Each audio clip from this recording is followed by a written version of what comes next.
और बिहार, गुजरात और मध्य प्रदेश की 3 विधानसभा सीटों पर हुए उपचुनाव के लिए मतगणना जारी है। बिहार के बांकीपुर, गुजरात के मंडलपुर और मध्य प्रदेश के दतिया विधानसभा क्षेत्र में मतदान पिछले महीने की 30 तारीख को हुआ था।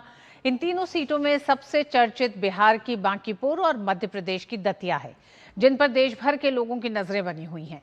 बिहार की हाई प्रोफाइल बांकीपुर सीट पर अभी तक 10 राउंड की गिनती पूरी हो चुकी है, जिसमें जन सुराज के संस्थापक प्रशांत किशोर भाजपा उम्मीदवार नीरज कुमार सिन्हा से 6011 वोटों से आगे चल रहे हैं।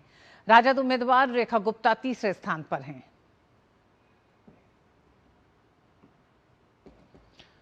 और वहीं मध्य प्रदेश की दतिया विधानसभा सीट पर चल रही मतगणना की बात करें तो यहां अब एक छठे राउंड की गिनती पूरी हो चुकी है।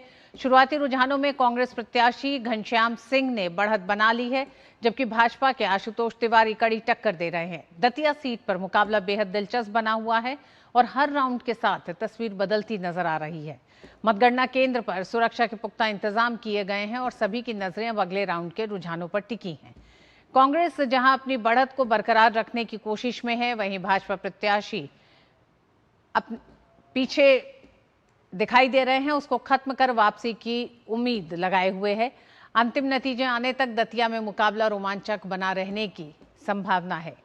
और वहीं गुजरात की अगर बात करें तो गुजरात के मांजलपुर विधानसभा सीट पर जारी मतगणना में फिलहाल 12 राउंड की गिनती पूरी हो चुकी है और इस सीट पर भाजपा के सतीश गोविंद भाई पटेल कांग्रेस के उम्मीदवार भीखा भाई रबारी से 19,000 से अधिक वोटों से आगे चल रहे हैं। चुनाव आयोग ने तीनों राज्यों में सुचारू मतगणना सुनिश्चित करने के लिए कड़ी सुरक्षा व्यवस्था की है।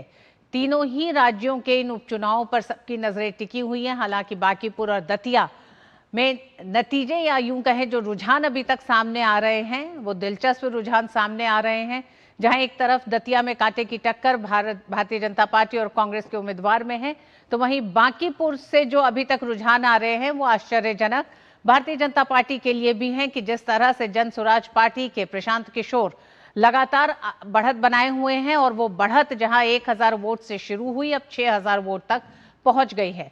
बांकीपुर से मधुरेश हमारे साथ जुड़ रहे हैं, दतिया से श्रेयस और मांजलपुर से संजय। आप तीनों का ही स्वागत है। सबसे पहले बांकीपुर का ही रुख करेंगे। मधुरेश, इस समय का बांकीपुर से भी हम जानेंगे क्या भी अपडेट है, लेकिन उससे पहले सीधे रुख करेंगे दतिया से। श्रेयस हमारे साथ जुड़ गए हैं। श्रेयस, दतिया में जो इस समय कांटे का मुकाबला एक तरह से दिखाई दे रहा है, चाहेंगे कि अपडेट एक तो आप बताएं और साथ ही जो मुकाबला लगातार दिलचस्प बनता जा रहा है, तो किस तरह से इसके पीछे उम्मीदवारों को उम्मीदवारों को खड़ा करने से लेकर अभी तक का सफर।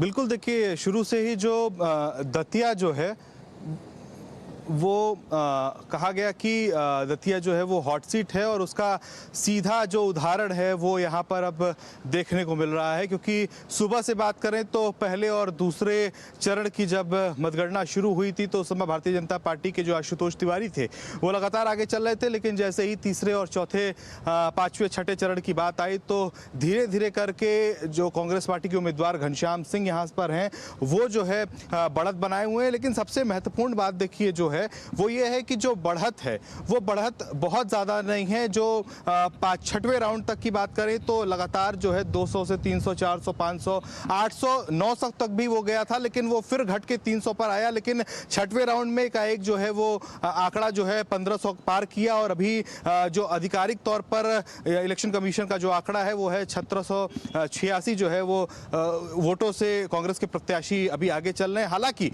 ये बहुत बड़ा आंकड़ा नहीं है, लेकिन अभी ये देखना दिलचस्प होगा कि आगे जो है, चूंकि अभी जैसे जैसे 2 से 2.5 बजता है, 3 बजता है, क्योंकि अभी 7वें चरण का जो अभी मतगणना चल रही है, टोटल जो है वो 15 चरण में होनी है। और इसके साथ साथ आपको बता दूं कि प्रत्याशियों की चयन की आपने बात की थी, शुरू से ही यहाँ पर अगर देखा जाए तो जो पूर्व में प्रत्याशी थे यहाँ पर, जब से उनकी विधायकी गई थी उसके बाद से यहाँ पर कांग्रेस ने यहाँ पिछली 2 बार से विधायक जो घनश्याम सिंह यहाँ पर रहे हैं उनको जो है है मैदान में उतारा। और उसके बाद भारतीय जनता पार्टी की बात करें तो भारतीय जनता पार्टी यहाँ पर लगातार 3 बार से विधायक रहे नरोत्तम मिश्रा का जो है वो टिकट जो है वो काटकर, और उसके बाद यहाँ पर आशुतोष तिवारी जो संघ से भी जुड़े हुए हैं और जमीनी कार्यकर्ता हैं संघ के, उनको टिकट दिया। तो ये देखना काफ़ी अपने आप में दिलचस्प होने वाला है। हमको लगता है कि अभी इंतजार करना चाहिए, क्योंकि जो अभी रेशियो है, जो लड़ाई चल रही है अभी, वो जो है कि बहुत अभी अन्य राज्यों के कंपेयर में देखा जाए तो उसके कंपेयर में अभी बहुत जो है यहाँ स्पष्ट रूप से जो जीत का आंकड़ा है वो किसी के पक्ष में दिखाई नहीं दे रहा है, क्योंकि जो मार्जिन है वो लगातार बढ़ रहा है, घट रहा है। तो अभी कुछ भी कहना ये ठीक नहीं होगा कि किसके पक्ष में जा रहा है। लेकिन हाँ, अभी कम से कम 2 से 3 बजे तक का इंतजार करना चाहिए कि ये जो जनादेश है, जो जनता का मत है, वो किसके पक्ष में जाएगा और आने वाला इस विधानसभा में विधायक कौन होगा। जी श्रेयस, बड़ी बात यह है इन तीनों ही उपचुनाव को इस तरह से देखा जा रहा है। हालांकि तीनों राज्यों में भारतीय जनता पार्टी की सरकार है, बिहार में एनडीए की सरकार है। ऐसे में आखिर क्या वजह है कि दतिया जैसा एक उपचुनाव अब प्रतिष्ठा का सवाल बन गया है। श्रेयस, आपके पास आएंगे, लेकिन उससे पहले एक बार मधुरेश का रुख करना चाहेंगे। मधुरेश हमारे साथ जुड़ गए हैं बांकीपुर से। मधुरेश, जानना चाहेंगे इस समय अपडेट क्या है, क्योंकि लगातार जो अपडेट आ रहा है उसमें प्रशांत किशोर आगे चल रहे हैं।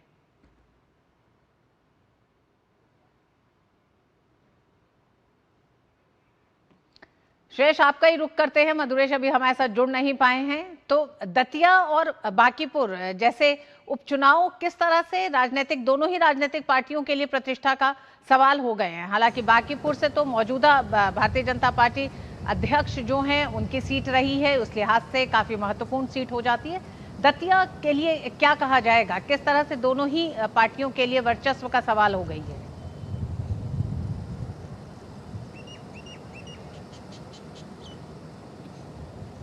श्रेयस को शायद मेरी आवाज मिल नहीं रही है, और हम जिस तरह से आपको लगातार बता रहे हैं, बांकीपुर, दतिया और मांजलपुर, इन 3 राज्यों यानी मध्य प्रदेश, बिहार और गुजरात के 3 सीटों के उपचुनाव हो चुके हैं। इनकी मतगणना लगातार जारी है। बांकीपुर से जो लगातार अपडेट मिल रहा है उसमें अभी तक तकरीबन 6 राउंड से ऊपर की काउंटिंग हो चुकी है, जिसमें प्रशांत किशोर, जन स्वराज पार्टी के अध्यक्ष, वो इस समय इस सीट पर 6000 वोटों से आगे चल रहे हैं, जो एक तरह से एक बड़ा उलटफेर का संकेत देता है। बांकीपुर सीट बेहद हॉट सीट और महत्वपूर्ण सीट इसलिए भी मानी जा रही है क्योंकि इस पे हमेशा से भारतीय जनता पार्टी इस सीट पर जीतती रही है। ये सीट मौजूदा अध्यक्ष नितिन नवीन के अध्यक्ष पद ग्रहण करने के बाद ये सीट खाली हुई है, जिस पर चुनाव हो रहा है, और ऐसे में बांकीपुर की सीट एक महत्वपूर्ण सीट हो जाती है। अगर दतिया की बात करें तो भारतीय जनता पार्टी के आशुतोष तिवारी और कांग्रेस के घनश्याम सिंह चुनावी मैदान में है, जहां पर लगातार एक कांटे की टक्कर दोनों ही प्रत्याशियों के बीच में बनी हुई है। 6 राउंड की काउंटिंग हो चुकी है और दोनों ही एक दूसरे को कड़ी टक्कर देते हुए इस सीट पर दिखाई दे रहे हैं। वहीं मांजलपुर, गुजरात की जो सीट है, वहां एक निर्णायक जीत भारतीय जनता पार्टी को मिलती दिखाई दे रही है। तकरीबन 11 से 12 राउंड की काउंटिंग हो चुकी है मांजलपुर में, और मांजलपुर में भारतीय जनता पार्टी के कैंडिडेट इस समय आगे चल रहे हैं।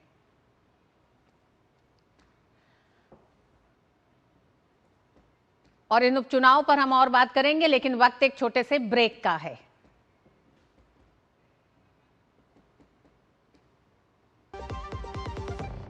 महिलाओं के कल्याण और स्वाभिमान के लिए माननीय प्रधानमंत्री श्री नरेंद्र मोदी जी के मार्गदर्शन में और मुख्यमंत्री श्री नायब सिंह सैनी जी के नेतृत्व में हरियाणा में अनेक योजनाएं चलाई जा रही हैं।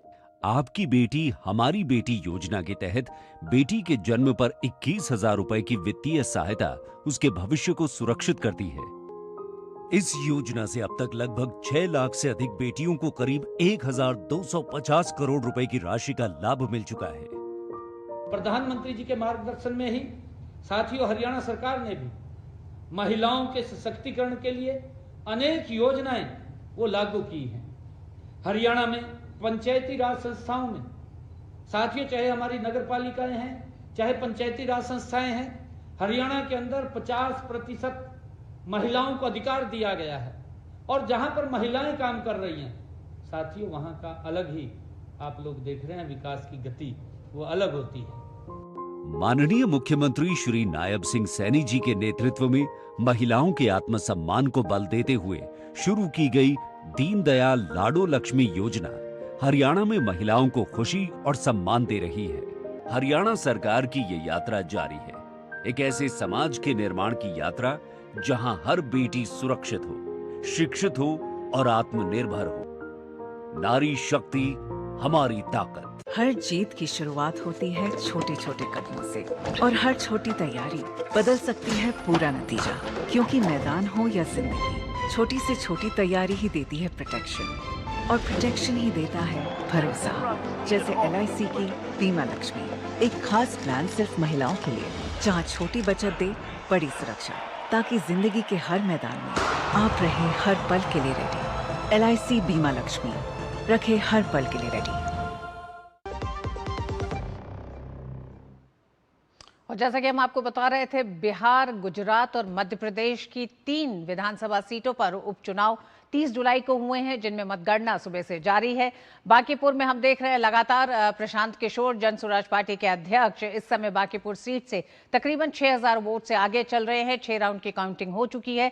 दतिया में भी कांग्रेस और भारतीय जनता पार्टी के प्रत्याशी के बीच कांटे की टक्कर दिखाई दे रही है। वहीं अगर मांजलपुर गुजरात की बात करें तो वहां भारतीय जनता पार्टी के प्रत्याशियों को एक बड़ी जीत की तरफ जो रुझान है वो दिखा रहे हैं। लेकिन हम सबसे पहले रुक करेंगे बांकीपुर से। मधुरेश हमारे साथ जुड़ गए हैं।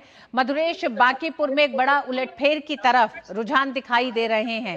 6 राउंड की काउंटिंग तक का नतीजा हम लोग का रुझान जो सामने आया था उसमें 6000 वोट से प्रशांत किशोर आगे थे। इस समय क्या अपडेट है? देखिए, 12 राउंड की जो काउंटिंग है वो पूरी कर ली गई है।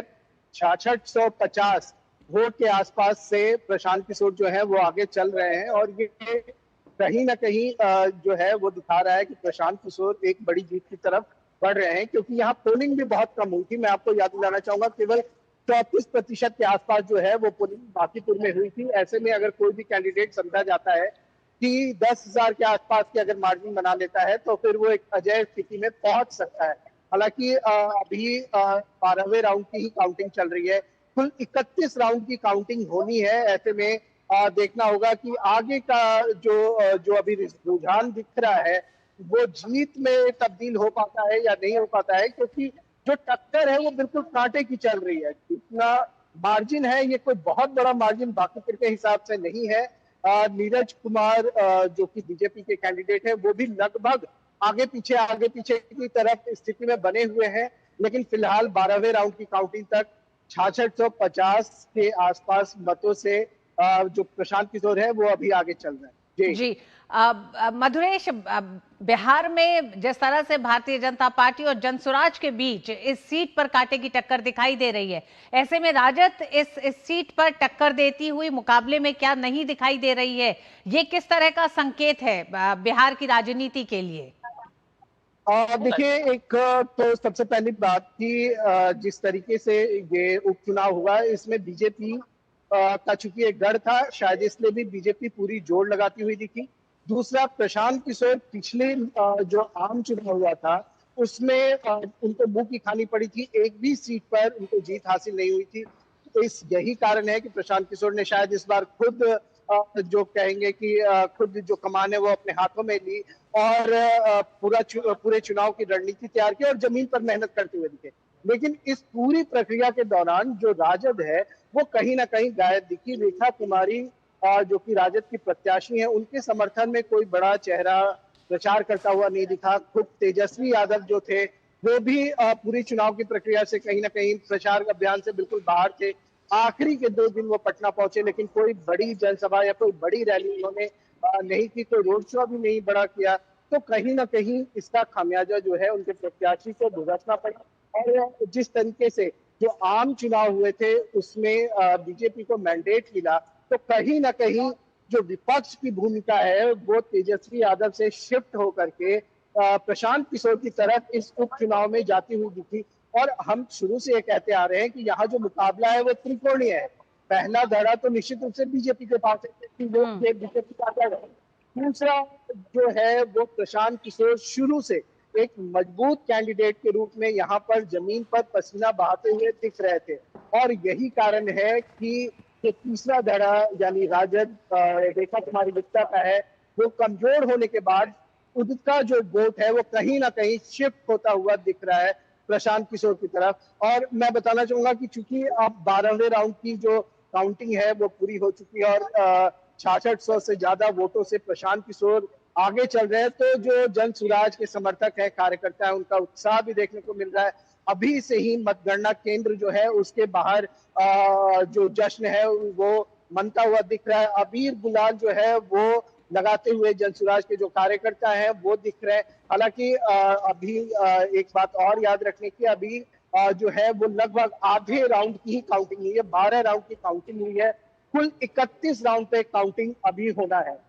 जी मधुरेश, जिस तरह से आप कह रहे हैं कि विपक्ष की बड़ी भूमिका जनसुराज पार्टी या प्रशांत किशोर लेते हुए दिखाई दे रहे हैं, तो सिर्फ इस सीट से ये तय करना, हालांकि बिहार जैसे राज्य के लिए थोड़ी जल्दबाजी होगी, लेकिन बांकीपुर सीट पर भारतीय जनता पार्टी ने अपना पूरा जोर लगाया। नितिन नवीन अध्यक्ष के तौर पर वहां पर मौजूद थे, साथ ही मुख्यमंत्री सम्राट चौधरी ने अपना पूरा जोर लगाया। उसके बावजूद भी अगर प्रशांत किशोर एक इतने बड़े मैंडेट के साथ आगे लगातार बढ़ रहे हैं या इतने बड़े नंबर से चुनौती दे पा रहे हैं, तो भारतीय जनता पार्टी के लिए सोचने की स्थिति तो है। हाँ, निश्चित रूप से देखिए, ये भारतीय जनता पार्टी को अगर हार का यहाँ सामना करना पड़ता है तो निश्चित रूप से एक मंथन का विषय है कि लगभग 40 साल पुराना ये बीजेपी का गढ़ रहा है। लेकिन इस बात से भी कोई इनकार नहीं कर सकता है कि प्रशांत किशोर जो है वो एक कुशल रणनीतिकार है, और चूंकि यहाँ पर उनकी खुद की साख दांव पे लगी हुई थी, तो निश्चित रूप से उन्होंने जो रणनीति बनाई थी वो बहुत फुल प्रूफ बनाई थी। और यही कारण है कि उनकी रणनीति के कारण राउंड 1 से राउंड 12 तक वो लगातार मतलब लीड लेते हुए दिख रहे हैं। और कहीं ना कहीं जो बीजेपी था वो दिखाई दे रही है। मधुरेश, आपने रणनीति की बात की, तो रणनीति में जिस दिन से नितिन नवीन भाजपा अध्यक्ष के लिए उन्होंने इस सीट को छोड़ा, रणनीति उसी दिन से प्रशांत किशोर ने इस सीट के लिए अपनी तैयार शुरू कर दी थी। लेकिन क्या भारतीय जनता पार्टी अपनी मजबूत रणनीति में कहीं पीछे रह गया? क्योंकि जिस तरह से भारतीय जनता पार्टी ने पहले अपने प्रत्याशी का नाम बदला और फिर अब जो रुझान सामने आ रहे हैं वो भी संकेत कुछ वैसे ही दे रहे हैं कि एक रणनीतिकार के तौर पर या मजबूत रणनीति के तौर पर प्रशांत किशोर ज्यादा कुशल दिखाई दे रहे हैं। कैंडिडेट कहीं जरूर डैमेज किया है, क्योंकि जिसका चेहरा के सामने आता है और उसके बाद इसको बदला जा रहा है। किस तरीके से मेरे पीछे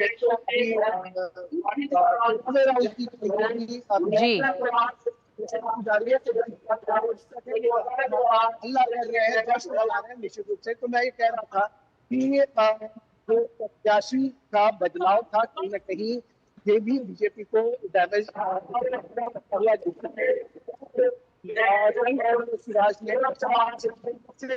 ठीक मधुरेश, आप ठीक कह रहे हैं कि शुरुआती रुझान जनसुराज पार्टी के समर्थकों के लिए, उस पार्टी के लिए तो उत्साहजनक है, लेकिन इंतजार करना है। अभी ये 12 राउंड की काउंटिंग हुई है। शेष हमारे साथ जुड़े हुए हैं। शेष यही 2 सीटें हैं, बांकीपुर और दतिया, दोनों ही पार्टियों के लिए वर्चस्व का एक तरह से सवाल बनी हुई है। दतिया के मुकाबले को लेकर किस तरह से भारतीय जनता पार्टी और कांग्रेस की रणनीति रही और कौन किस पे भारी पड़ता दिखाई दे रहा है?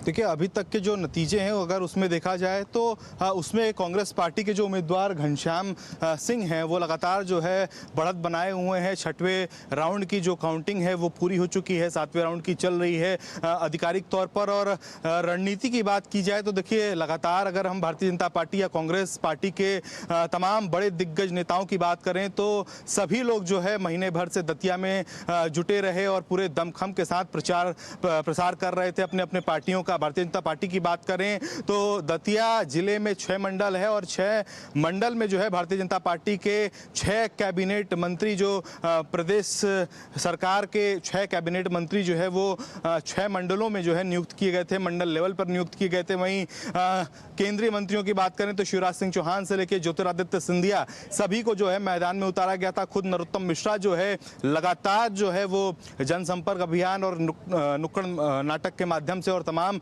ऐसी पहलों के माध्यम से जो है चुनाव प्रचार में लगे हुए थे। प्रदेश अध्यक्ष जो हैं हेमंत खंडेलवाल, वो लगातार देखिए चुनाव में बने हुए थे, महीने भर से जो है वो दतिया में जुटे हुए थे। मुख्यमंत्री की बात करें तो मुख्यमंत्री डॉक्टर मोहन यादव जो है लगातार 3 से 4 बार यहाँ पर बड़ी बड़ी रैलियां कर चुके, रोड शो कर चुके। तो देखिए कहीं ना कहीं प्रतिष्ठा जो है वो दोनों पार्टियों की दांव पर लगी हुई थी। कांग्रेस पार्टी की बात करें तो प्रदेश अध्यक्ष जीतू पटवारी से लेकर जो है दिग्विजय सिंह, पूर्व मुख्यमंत्री दिग्विजय सिंह, और उसके बाद जो है उमंग सिंघार और उसके बाद मुकेश नायक, तमाम ऐसे बड़े नाम, बड़े दिग्गज नेता कांग्रेस पार्टी की तरफ से भी लगे हुए थे। लेकिन बात वही फिर से आती है कि जो दतिया सीट है, दतिया सीट लगातार पिछले अगर 3 विधानसभा चुनाव में देखा जाए 2023 को छोड़ के, तो हमेशा जो है वो भारतीय जनता पार्टी के खेमे में आई है। यहाँ से नरोत्तम मिश्रा लगातार 3 बार से विधायक रहे हैं, वो आप ठीक कह रहे हैं और यही कारण है कि बांकीपुर और दतिया में हालांकि ये दोनों ही सीटों पर उपचुनाव है, दोनों ही राज्यों में भारतीय जनता पार्टी की सरकार है, उसके बावजूद भी इन सीटों के नतीजों का इंतजार सभी को हो रहा है, क्योंकि लगातार जो रुझान सामने आ रहे हैं वो एक नए उलटफेर की तरफ इशारा जरूर कर रहे हैं, लेकिन इंतजार करना है, काउंटिंग अभी जारी है। बहुत बहुत धन्यवाद मधुरेश, आपका भी, श्रेयस आपका भी।